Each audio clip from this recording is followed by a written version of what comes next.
Hello बच्चे। तो आज हम स्टार्ट करने वाले हैं फोटो इलेक्ट्रिक इफेक्ट। जी हाँ।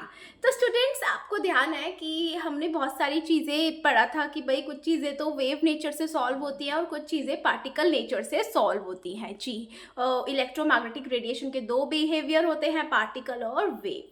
तो भाई पार्टिकल नेचर से एक तो ब्लैक बॉडी रेडिएशन मैं आपको पढ़ा चुकी हूँ। नाउ आज मैं आपको पढ़ा रही हूँ क्या, ये फोटो इलेक्ट्रिक इफेक्ट। एंड उसके भी अलावा बच्चे, जो बोहर्स मॉडल हमने कल डिस्कस किया था वो भी कंप्लीटली पार्टिकल नेचर पे ही बेस्ड था, राइट? यस स्टूडेंट्स, अभी ना देखिए, बोहर्स मॉडल तो वी हैव डिस्कस्ड एवरीथिंग। मैंने आपको बहुत डिटेल में हर चीज़ without any skip I have made you explain everything. बच्चे आज पढ़ेंगे सबसे पहले कि 2 मिनट में फटाफट खत्म करते हैं कि क्या लिमिटेशंस थी बोहर मॉडल के, क्योंकि बच्चे बोहर मॉडल भी सक्सेसफुल नहीं था। सबसे पहले थॉमसन आया था, फिर रदरफोर्ड आया था, फिर बोहर आया था। बच्चे बोहर ने बहुत सारी ठीक ठीक बातें कही, बट जब उससे कुछ सवाल पूछे गए, क्रॉस क्वेश्चनिंग की गई, तो वो वहाँ पे फेल हो गया। जैसे स्टूडेंट, सबसे पहले ध्यान से सुनो भाई। सबसे पहले उससे पूछा गया कि बोहर आप एक बात बताओ। देखो एक्चुअल में हुआ क्या, जैसे हमने बोला कि भाई ये n इज इक्वल टू 1 है, ये n इज इक्वल टू 2 है, और ये n is equal to suppose 3 है, and so on. n is equal to 4 and n is equal to 5। बच्चे हमने क्या ऑब्जर्व किया, सपोज कि भाई कोई कोई इलेक्ट्रॉन, जैसे वी हैव दिस न्यूक्लियस है ना। हाँ, अच्छा, इसके अराउंड ये सपोज 1 शेल है, ये सेकंड शेल है। सपोज कोई इलेक्ट्रॉन यहाँ बैठा है और वो जंप करके गया है सेकंड पे, फिर थोड़ी देर बाद ही वो वापस आ जाता है। ये ऑलरेडी हम डिस्कस कर चुके हैं कि यहाँ पे एनर्जी रिलीज होती है। जब ये स्टूडेंट्स वापस आ रहा होता है तो उस समय पे कुछ एनर्जी रिलीज होती है। सो इस एनर्जी जो रिलीज होती है ना, इसके कॉरस्पॉन्डिंग हमें डिफरेंट डिफरेंट कलर की लाइट दिखती है, एंड उनकी वेवलेंथ अलग भी होती है, राइट? यस। तो बच्चे सपोज कि यहाँ पे जो मेरा आ रहा है, सपोज कई बार इलेक्ट्रॉन आता है, मतलब लाइमन सीरीज कल मैंने आपको बताई थी बोहर्स मॉडल में।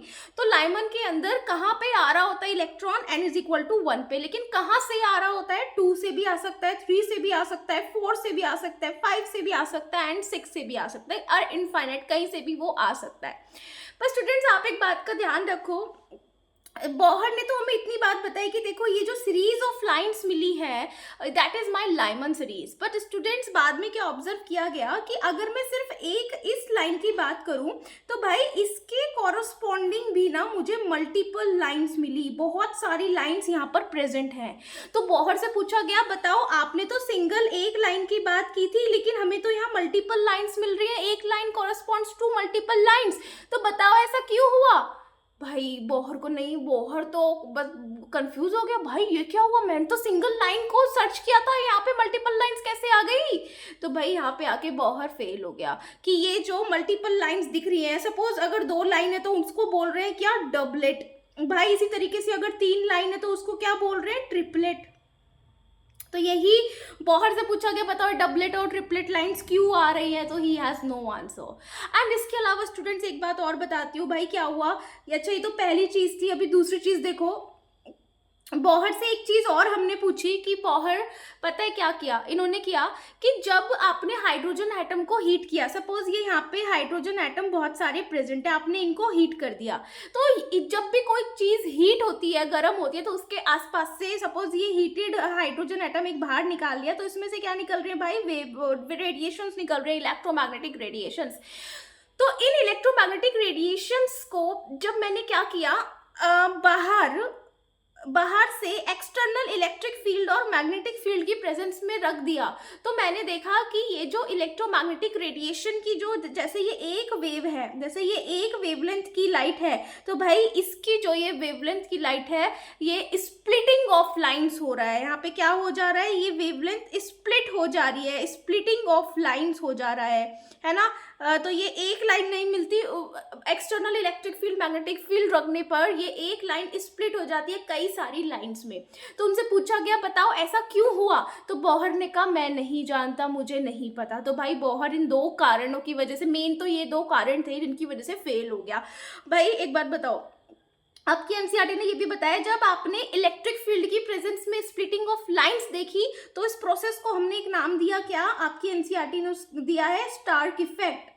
एंड स्टूडेंट्स, जब आप इसको मैग्नेटिक फील्ड लाइन की प्रेजेंस में रखते हो तो भाई यहाँ पे जो इफेक्ट है दैट इज जीमन इफेक्ट। ठीक है, ये इफेक्ट के नाम याद रखना, स्टार्क इफेक्ट और जीमन इफेक्ट। भाई इसी तरीके से तीसरी चीज भी है कि बोहर ने ना हाइड्रोजन जैसे एटम्स जिनके अंदर एक ही इलेक्ट्रॉन है, सिर्फ उनके बारे में डिस्कस किया था, उनके बारे में अपना मॉडल दिया था। तो ये भी इसकी एक बहुत बड़ी लिमिटेशन थी कि उसने 2 इलेक्ट्रॉन या मल्टी इलेक्ट्रॉन सिस्टम की बात नहीं की थी। तो उसने सिंगल इलेक्ट्रॉन सिस्टम जैसे कि बच्चे हाइड्रोजन, इनकी बात की थी। तो ये भी एक इसका ड्रॉबैक है भाई। वो ये भी नहीं बता पाया था कि क्यों बॉन्ड्स बनते हैं, क्यों कोवलेंट बॉन्ड का फॉर्मेशन होता है। ठीक है, कोवलेंट बॉन्ड के फॉर्मेशन को भी वो एक्सप्लेन नहीं कर पाया था। राइट।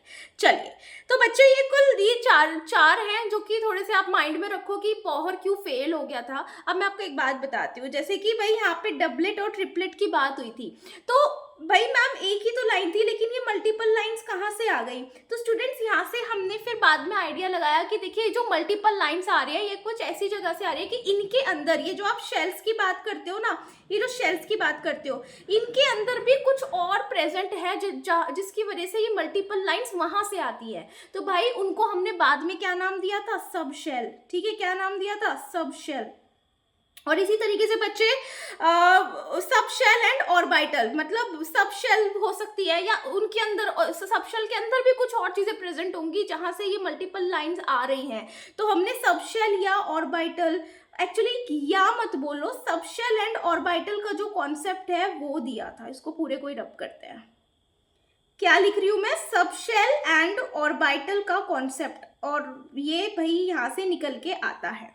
ठीक है, चलो तो अभी आगे फिर इसके बाद बच्चा आएगा हमारा क्या, क्वांटम मैकेनिकल मॉडल, जो इस थ्योरी को सॉल्व करेगा और बताएगा कि ऑर्बिट्स और इलेक्ट्रॉन ऑर्बिट्स में नहीं, ऑर्बिटल में प्रेजेंट होता है, सब शेल भी होती है और शेल होती है उसके ऊपर। तो अभी डोंट वरी, अभी जब क्वांटम मैकेनिकल मॉडल स्टार्ट करेंगे तब आपको सारी चीजें एक्सप्लेन करूंगी। ठीक है, चलो अभी पहले मैं फटाफट आपको फोटो इलेक्ट्रॉन इफेक्ट भी समझा देती हूँ।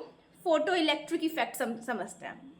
तो भाई फोटो इलेक्ट्रिक इफेक्ट भाई बड़ा प्यारा इफेक्ट है, बड़ा सिंपल सा इफेक्ट है। बताओ कैसे, देखो जैसे मैंने बोला, मैंने कहा ये ना मेरे पास एक प्लेट है, ये क्या है, मेरी एक प्लेट है ना। हाँ, सपोज ये जो प्लेट है, मैंने बोल दिया कि ये किसकी है, पोटेशियम की ले लो, कि पोटेशियम मेटल की ये प्लेट है। भाई अब मैंने क्या किया, मैंने बाहर से ना देखो इलेक्ट्रोमैग्नेटिक रेडिएशन इसके ऊपर फेंक दिया। तो भाई इसके अंदर जो इलेक्ट्रॉन्स प्रेजेंट है बच्चे, ये देखो, ये जो इलेक्ट्रॉन्स हैं ये इजेक्ट हो जाते हैं। इसी को कहते हैं फोटो इलेक्ट्रिक इफेक्ट। ध्यान से सुनो मैंने क्या बोला, ये एक ऐसा प्रोसेस है जिसमें इलेक्ट्रॉन्स क्या करते हैं बच्चे, इजेक्ट होते हैं। इजेक्ट मतलब निकल जाते हैं, मेटल में से इलेक्ट्रॉन निकल जाता है जब आप उस पर एक कोई इलेक्ट्रोमैग्नेटिक रेडिएशन डालते हो। ठीक है, ये होता है फोटो इलेक्ट्रिक इफेक्ट। अब स्टूडेंट्स आपको एक बात बताती हूँ भाई, ये जो इलेक्ट्रॉन्स निकले हैं ना, अब इन इलेक्ट्रॉन्स को मैंने क्या बोला, पहली चीज फोटो इलेक्ट्रॉन्स, क्या बोल दिया मैंने इनको, फोटो इलेक्ट्रॉन्स। सही बात। हाँ बच्चे, अब सपोज मैंने क्या किया, मैंने इसी के इस सिस्टम के अराउंड एक सर्किट लगा दिया, एक बैटरी लगा दी। चलो लगा के दिखाती हूँ। तो भाई जैसे सपोज, चलो यहीं पे लगा देते हैं। जैसे ये ना बच्चे देखो, मैंने लगा दी बैटरी, है ना, यहाँ पे एक पॉजिटिव प्लेट लगा दी और इसके अराउंड ये रही मेरी बैटरी। तो भाई अब यहाँ पे एक्चुअल में होता क्या है कि अब देखो, क्योंकि इलेक्ट्रॉन तो चलेंगे ना, इलेक्ट्रॉन चलेंगे, इस पॉजिटिव के पास आएंगे, और जब ये पॉजिटिव के पास पहुंचेंगे तो भाई ये यहाँ पे इनका सर्किट पूरा कर दे रहे हैं। सर्किट कंप्लीट होने से भाई यहाँ पे करंट फ्लो होता है, जिसको अपन बोलते हैं क्या, फोटो करंट। ठीक है, फोटोन्स के कारण जो इलेक्ट्रॉन आए that is photo electron, photons के कारण जो करंट जनरेट करवाया दैट इज फोटो करंट। ठीक है, हाँ, तो भाई फोटो इलेक्ट्रॉन टर्म क्लियर हो गई, फोटो करंट क्लियर हो गया, एंड इस पूरे प्रोसेस को क्या बोलते हैं, फोटो इलेक्ट्रिक इफेक्ट। तो ये भी लिख लो, ये भी क्लियर हो गया कि फोटो इलेक्ट्रिक इफेक्ट क्या है, फोटो इलेक्ट्रिक इफेक्ट। अब बच्चा आपको एक बात बताती हूँ, देखो यहाँ पे ना जैसे ही देखिए एनसीईआरटी में कुछ ऑब्जर्वेशंस दिए हैं। पहली ऑब्जर्वेशन क्या है, पहली ऑब्जर्वेशन कहता है कि जैसे ही इस मेटल की सरफेस पर आप ये लाइट को फेंकोगे तो इलेक्ट्रॉन तुरंत ही निकल जाएगा मेटल के अंदर से बिना टाइम लैग के। पहली ऑब्जर्वेशन सही है कि without any time lag electron came out of metal as soon as electromagnetic radiation falls on the metal. ठीक है भाई। हाँ, अब दूसरी बात आपको बताती हूँ। उसने बोला कि क्या कोई भी रेडिएशन फेंकोगे इलेक्ट्रॉन तुरंत बाहर आ जाएगा? जी नहीं बच्चा, यहाँ पे एक कॉन्सेप्ट पढ़ते हैं, दैट इज सपोज कि ये जो लाइट आ रही है ना भाई, इस लाइट की जो फ्रीक्वेंसी है दैट इज न्यू, तो बताओ उसके कॉरस्पॉन्डिंग एनर्जी कितनी हो जाएगी? एच न्यू, है ना। सपोज इसकी वेवलेंथ है लैम्डा, ऐसे चलो वेवलेंथ मत लिखो, इतना लिख लो। अच्छा ठीक है, अब वो बोलता है कि क्या कोई भी रेडिएशन डालोगे मेटल पे तो इलेक्ट्रॉन बाहर आ जाएगा? बिल्कुल गलत बात है, ऐसा नहीं होता भाई। यहाँ पे एक और टर्म है, अभी तो मैंने पढ़ाया न्यू, भाई एक और टर्म होती है कौन सी, जिसको बोलते हैं क्या? न्यू नॉट, है ना। हाँ, तो ये तो हो गई न्यू, हो गई frequency of radiation, electromagnetic radiation. जैसे आपने इस मेटल पे भाई, इस मेटल पे आपने जो रेडिएशन फेंकी थी, सपोज इसकी फ्रीक्वेंसी है न्यू, फिर स्टूडेंट्स न्यू नॉट हो गई इस मेटल की फ्रीक्वेंसी। जी हाँ बच्चे, न्यू नॉट मतलब मिनिमम फ्रीक्वेंसी ऑफ मेटल,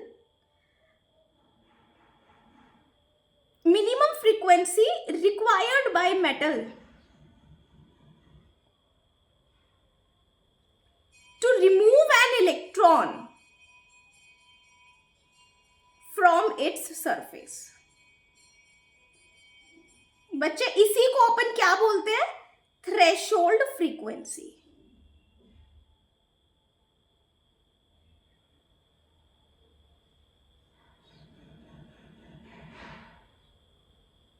ठीक है भाई। तो भाई ऐसा नहीं होता कि आप इस मेटल पे कोई भी रेडिएशन डालोगे और इलेक्ट्रॉन बाहर आ जाएगा, बहुत गलत बात है एक्चुअली। तो फिर मैम किस रेडिएशन पे, किस फ्रीक्वेंसी पे बाहर आएगा? तो बच्चे उसे बोलते हैं न्यू नॉट। जब आप इतनी फ्रीक्वेंसी दोगे इस मेटल को, तो आपका जो इलेक्ट्रॉन है इसमें से इजेक्ट होके बाहर आ जाएगा। And this new not is your threshold frequency. क्या है ये थ्रेशोल्ड फ्रीक्वेंसी? क्या है? मिनिमम एनर्जी, मिनिमम फ्रीक्वेंसी, कम से कम वो फ्रीक्वेंसी जिस पर मेटल जो है एक इलेक्ट्रॉन रिमूव कर दे अपने सरफेस से। तो बच्चे इसी के कॉरस्पॉन्डिंग एक बात बताओ आप कि ये जो न्यू नॉट है भाई, क्या इसके कॉरस्पॉन्डिंग एनर्जी निकाल सकते हो? तो आप बोलोगे मैम एच न्यू नॉट। हाँ, तो बच्चे ये तो हो गई क्या? Threshold frequency. और ये हो गया क्या? Threshold energy.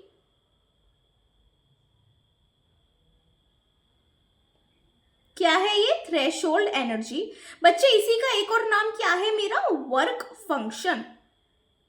और इसको हम दिखाते हैं फाई से, या कई बार हम दिखाते हैं इसको ओमेगा से। ठीक है, हाँ। तो भाई न्यू नॉट भी पढ़ लिया, एच न्यू नॉट भी पढ़ लिया, थ्रेशोल्ड फ्रीक्वेंसी भी पढ़ ली, थ्रेशोल्ड एनर्जी भी पढ़ ली। क्लियर है? क्लियर है। अब मैं आपको एक बात बताती हूँ भाई, एक बात बताओ, मैंने आपको ना ये वाला सिस्टम बताया था कि सपोज ये आपके मेटल की प्लेट है और आपने इस पे एनर्जी फेंकी तो ये इलेक्ट्रॉन बाहर आ गया। भाई जब ये इलेक्ट्रॉन बाहर आ रहा होता है ना, सपोज कि आपकी जो फ्रीक्वेंसी है, जो आपकी रेडिएशन की फ्रीक्वेंसी है ये वाली, इसकी सपोज ये बढ़ ज़्यादा है न्यू नॉट से। भाई फोटो इलेक्ट्रिक इफेक्ट तो जब आप जो न्यू नॉट है उतनी फ्रीक्वेंसी अगर न्यू भी है तो भाई फोटो इलेक्ट्रिक इफेक्ट हो जाएगा। लेकिन सपोज भाई ऐसे समझो कि मेटल को चाहिए 5 इलेक्ट्रॉन वोल्ट की एनर्जी अपने अंदर से इलेक्ट्रॉन को निकालने के लिए, तो उसको रेडिएशन, आने वाली रेडिएशन की कितनी एनर्जी होनी चाहिए इलेक्ट्रॉन को निकालने के लिए? कम से कम 5 तो हो, है ना, 5 पे तो निकल जाएगा। लेकिन मैम कल को हमने अगर 7 इलेक्ट्रॉन वोल्ट डाल दी तो क्या होगा? तो मैम जो 7 - 5 यानी जो 2 इलेक्ट्रॉन वोल्ट की एक्स्ट्रा एनर्जी है उसका वो क्या करती है? तो बच्चे की जो एक्स्ट्रा एनर्जी होती है ये इलेक्ट्रॉन की काइनेटिक एनर्जी एनर्जी में हेल्प करती है, मतलब उसकी काइनेटिक एनर्जी में कन्वर्ट हो जाती है, राइट। यस, इसका मतलब कि जो इलेक्ट्रॉन अब चलेगा इस एनर्जी से, जो 2 इलेक्ट्रॉन वोल्ट आपने एक्स्ट्रा डाल दी, तो भाई ये इसकी काइनेटिक एनर्जी की फॉर्म में यूज हो जाती है। समझ में आया? हाँ। तो एक बात बताओ, अगर मैं आपको एक बात बोलूँ, मैंने कहा ये सिस्टम था मेरा, मैंने ये एनर्जी दी न्यू की, और इलेक्ट्रॉन जो है देखो इजेक्ट हो गया। मैंने बोला कि इस रेडिएशन की अगर एनर्जी h न्यू है और इसकी फ्रीक्वेंसी, थ्रेशोल्ड फ्रीक्वेंसी है न्यू नॉट, और इसकी एनर्जी हो गई h न्यू नॉट, तो एक बात बताओ, अगर मैंने बोल दिया लेट की न्यू बड़ा है न्यू नॉट से, तो कहना है से कि अगर h न्यू में से माइनस कर दूं h न्यू नॉट, तो वही मेरी काइनेटिक एनर्जी होगी। भाई यही तो मेरी काइनेटिक एनर्जी होगी, H new minus H new not ही तो मेरी काइनेटिक एनर्जी के बराबर आएगी, है ना। हाँ बच्चे, अब ये काइनेटिक एनर्जी होती है मेरी मैक्सिमम। जी हाँ, कैसे? ध्यान से सुनो, यही मेटल प्लेट है भाई, इसके अंदर कुछ पार्टिकल्स ऊपर बैठे होंगे, तो जो लाइट आएगी जो इन पार्टिकल पे डायरेक्टली फॉल करेगी, भाई ये इलेक्ट्रॉन जिस एनर्जी से जाएंगे वो इनकी काइनेटिक एनर्जी मैक्सिमम होगी। लेकिन इसके अंदर भी तो बच्चे कुछ पार्टिकल्स बैठे हैं, तो जब ये रेडिएशन इन पे पड़ती है तो भाई ये पार्टिकल पहले इससे टकराया, फिर इससे टकराया, फिर इससे टकराया, फिर शायद कहीं बाहर गया, तो भाई इसके काइनेटिक एनर्जी मैक्सिमम नहीं है, बट हाँ कुछ तो कम है। तो बच्चे ये जो फॉर्मूला आता है ये हम लिखते हैं काइनेटिक एनर्जी मैक्सिमम, यानी ये जो ऊपर सरफेस पे बैठे पार्टिकल्स के लिए ही हम बात करते हैं। समझ गए बात को? चलो अब बच्चे यहाँ पे मैं आपको एक बात और बताती हूँ, एक टर्म और आती है जिसको बोलते हैं क्या, स्टॉपिंग पोटेंशियल।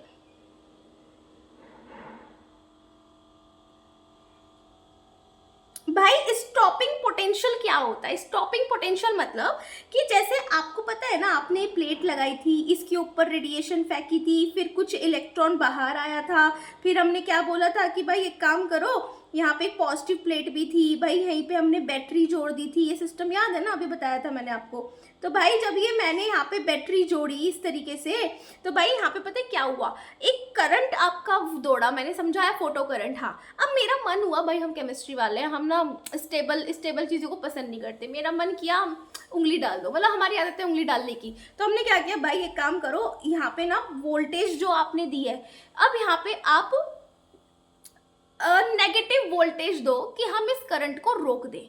तो भाई इसी को क्या बोलते हैं, स्टॉपिंग पोटेंशियल, यानी that minimum potential required to stop the photo current. मतलब मेरा मन किया कि ये जो अच्छा खासा करंट यहाँ पे चल पड़ा ना इस सिस्टम में, भाई वो बंद करो। तो मैंने बोला आप ना कुछ पोटेंशियल, नेगेटिव पोटेंशियल ऐसा दो जिससे कि ये फोटो करंट रुक जाए। तो स्टॉपिंग पोटेंशियल बच्चे क्या होता है, द मिनिमम पोटेंशियल, ये क्या है, the minimum potential required to stop the photocurrent। ठीक है। हाँ, अब एक बात बताओ, क्या आपको पता है कि भाई ये इसको अपन दिखाते किससे, V0 से, है ना। हाँ, अब आपको एक बात और बताती हूँ। भाई सपोज अभी क्या हुआ कि मैंने ना इसी सिस्टम के अंदर जो मेरा चार्ज पार्टिकल है इलेक्ट्रॉन, उसको V पोटेंशियल से एक्सेलरेट कर दिया।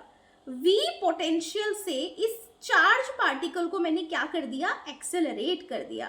तो भाई इसकी जो काइनेटिक एनर्जी में चेंज आएगा वो कितना आएगा, QV, है ना। ये फॉर्मूला आप इलेक्ट्रोस्टैट्स में पढ़ते हो फिजिक्स में, ये वहीं से हमने यहाँ पे लिया है, इलेक्ट्रोस्टैट्स फिजिक्स का पार्ट है ये, ठीक है।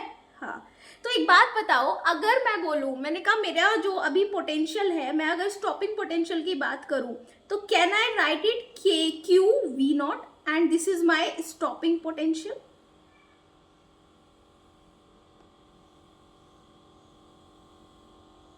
समझ गए कहानी, समझ गए।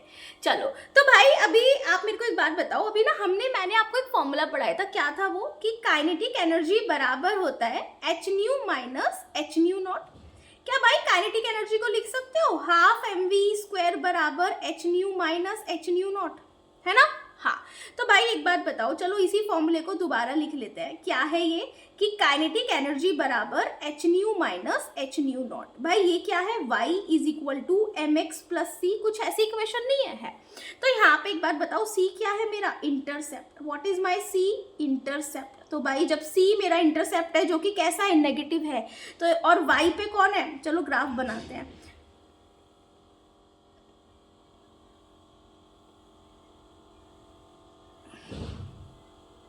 तो देखो भाई क्या हुआ, y पे तो मैंने बना दिया काइनेटिक एनर्जी मैक्सिमम, भाई x पे क्या है देखो न्यू है, ये लो न्यू बना दिया। अब इंटरसेप्ट बच्चे नेगेटिव है तो ग्राफ नीचे से शुरू होता है, और जो भाई जो यहाँ पे स्लोप है ना दैट इज m, देखो क्या m मेरा h है, ये देखो यस, तो m बराबर क्या है h which is Planck's constant. तो भाई ये वाली जो पॉइंट है जो टच करता है ये किसको दिखाता है, h न्यू नॉट को, जो कि क्या है फाई। और बच्चे ये जो यहाँ पे टच करता है ये मेरा थ्रेशोल्ड फ्रीक्वेंसी को दिखाता है। तो एक ये वाला ग्राफ भी आप याद रखना। चलो अभी ना मैं आपको एक बात और बता देती हूँ भाई, देखो कितने, अब सवाल ना एक और आता है कि मैम देखो जैसे ये मेटल प्लेट है, आपने इस पे रेडिएशन डाल दी तो मैम ये इलेक्ट्रॉन इजेक्ट हो गया है ना, अब कितने इलेक्ट्रॉन इजेक्ट होंगे रेडिएशन डालने पे ये तो बता दो। तो भाई एक बात बताओ, जितनी इस लाइट की ब्राइटनेस होगी या इंटेंसिटी होगी तो उतने ही ज्यादा इलेक्ट्रॉन्स भी इजेक्ट होंगे, यानी इलेक्ट्रॉन इजेक्टेड बढ़ेंगे अगर इंटेंसिटी लाइट की या उसकी ब्राइटनेस बढ़ा दोगे, ठीक है। इलेक्ट्रॉन ज्यादा निकलेंगे अगर उसकी इंटेंसिटी बढ़ा दी, पहली बात। अब बच्चे दूसरी बात क्या है कि मैम ये जो इलेक्ट्रॉन अभी यहाँ पे निकला है तो ये जो किसी स्पीड पे चल रहा है और इस स्पीड के कॉरस्पॉन्डिंग जो काइनेटिक एनर्जी है वो है ½ mv²। हाँ, तो भाई ये जो काइनेटिक एनर्जी है मैम ये किस पे डिपेंड करेगी, तो बच्चे ये लाइट की या इलेक्ट्रोमैग्नेटिक रेडिएशन की फ्रीक्वेंसी पे। जी बच्चे, अब जितनी ज्यादा इसकी फ्रीक्वेंसी होगी, इलेक्ट्रोमैग्नेटिक रेडिएशन की जितनी ज्यादा फ्रीक्वेंसी होगी उतनी ही ज्यादा स्टूडेंट्स इसकी काइनेटिक एनर्जी भी होगी। काइनेटिक एनर्जी इंटेंसिटी पे डिपेंड नहीं करती, राइट? यस। तो बच्चे अगर मैं आपको कहूँ, मैंने कहा एक बात बताओ, आप लोग ना काइनेटिक एनर्जी और इंटेंसिटी का ग्राफ बना दो, तो क्या कहोगे कि मैम ये तो बिल्कुल ही ऐसे बनेगा स्ट्रेट लाइन। वाई? क्योंकि भाई जो काइनेटिक एनर्जी है वो इंटेंसिटी पे डिपेंड नहीं करता है, राइट? यस। तो students I think you understand this. ये था आपका पूरा का पूरा फोटो इलेक्ट्रिक इफेक्ट, सारी बातें मैंने आपको इसमें शेयर कर दी हैं, ठीक है।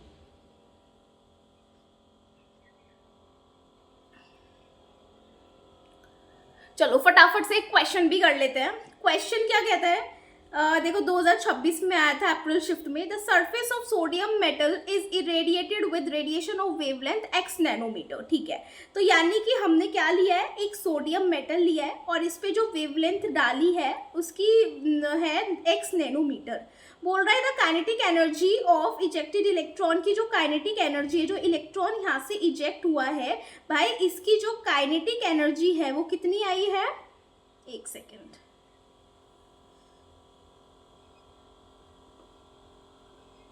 इसकी जो इलेक्ट्रॉन की जो काइनेटिक एनर्जी है दैट इज 2.8 इंटू 10⁻⁻20 जूल। बोल रहा है तो सोडियम का जो वर्क फंक्शन है यानी 5 वो कितना दिया है, 2.3 इलेक्ट्रॉन वोल्ट। तो आपको बोल दिया कि इस x की वैल्यू बताओ इंटू 10⁻2 नैनोमीटर की फॉर्म में। तो भाई कैसे करेंगे, देखो ध्यान से सुनो। क्या मुझे पता है काइनेटिक एनर्जी बराबर होता है h nu minus h nu not, है ना, और यही क्या है मेरा फाई, और क्या उसने फाई दिया है, जी हाँ फाई दिया है उसने। अब उसने क्या दिया है एक बात बताओ, क्या मैं इसको, उसने ना लैम्डा की बात की है तो मैं क्या इस फॉर्मूले को ऐसे लिख लूँ hc/λ, और ये तो फाई है ना। अब मुझे निकालना क्या है, ये लैम्डा निकालना है। तो भाई एक बात बताओ, काइनेटिक एनर्जी भी देखना बच्चे दी है, तो kinetic energy plus phi and ये बराबर हो गया hc/λ के, है ना। हाँ, अब क्या करें, अब एक काम करो, क्या यहाँ से लैम्डा निकाल लूँ, hc/ में काइनेटिक एनर्जी प्लस 5। बच्चे hc की वैल्यू याद कराई थी आपको, बताओ क्या थी hc की वैल्यू, जल्दी बताओ, 19.6 इंटू 10⁻⁻26 जूल मीटर, है ना। काइनेटिक एनर्जी कितनी दी है, जूल में दी है, ठीक है। तो ये जूल में दी है और फाई किस में दिया है, इलेक्ट्रॉन वोल्ट में। तो भाई फाई को पहले किस में करो, जूल में। आपको पता है ना एक इलेक्ट्रॉन वोल्ट बराबर 1.6 इंटू 10⁻⁻19 जूल। भाई कितने इलेक्ट्रॉन वोल्ट है, 2.3 इलेक्ट्रॉन वोल्ट कितना होगा फिर, 2.3 इंटू 1.6 इंटू 10⁻⁻19 जूल। तो भाई लैम्डा कैसे निकालोगे, देखो 19.6 इंटू 10⁻⁻26 अपॉन में काइनेटिक एनर्जी कितनी है, 2.8 प्लस 10⁻⁻20 जूल, एंड ये प्लस कर दो फाइव कितना आया ये वाला, तो 2.3 इंटू 1.6 इंटू 10⁻⁻19। तो बच्चे यहाँ से आपका क्या आएगा, जो लैम्डा आएगा दैट इज अराउंड 5 इंटू 10⁻⁻7 कुछ तो आएगा, इतना मीटर आएगा जब आप सॉल्व करोगे। तो भाई अब 1 नैनोमीटर में 10⁻⁻9 मीटर होते हैं, तो भाई 5 इंटू 10⁻⁻7 मीटर में बताओ कितने नैनोमीटर होंगे, तो 5 इंटू 10⁻⁻7 अपॉन 10⁻⁻9, तो ये आ जाएगा 5 इंटू 10⁻2 मीटर, नहीं इतने नैनोमीटर। तो स्टूडेंट्स आंसर क्या जाएगा मेरा 5। तो भाई मेरा जो आंसर है ना दैट इज 5। चलो चेक कर लेते हैं कितना आंसर जाता है। तो यस स्टूडेंट, तो my answer is what, my answer is 5। ये देखो ये रहा मेरा आंसर, ठीक है। चलो भाई I hope you understand it, ठीक है। इसको रिवाइज करना, कॉन्सेप्ट को क्वेश्चन करा दिया है, and keep learning keep practising.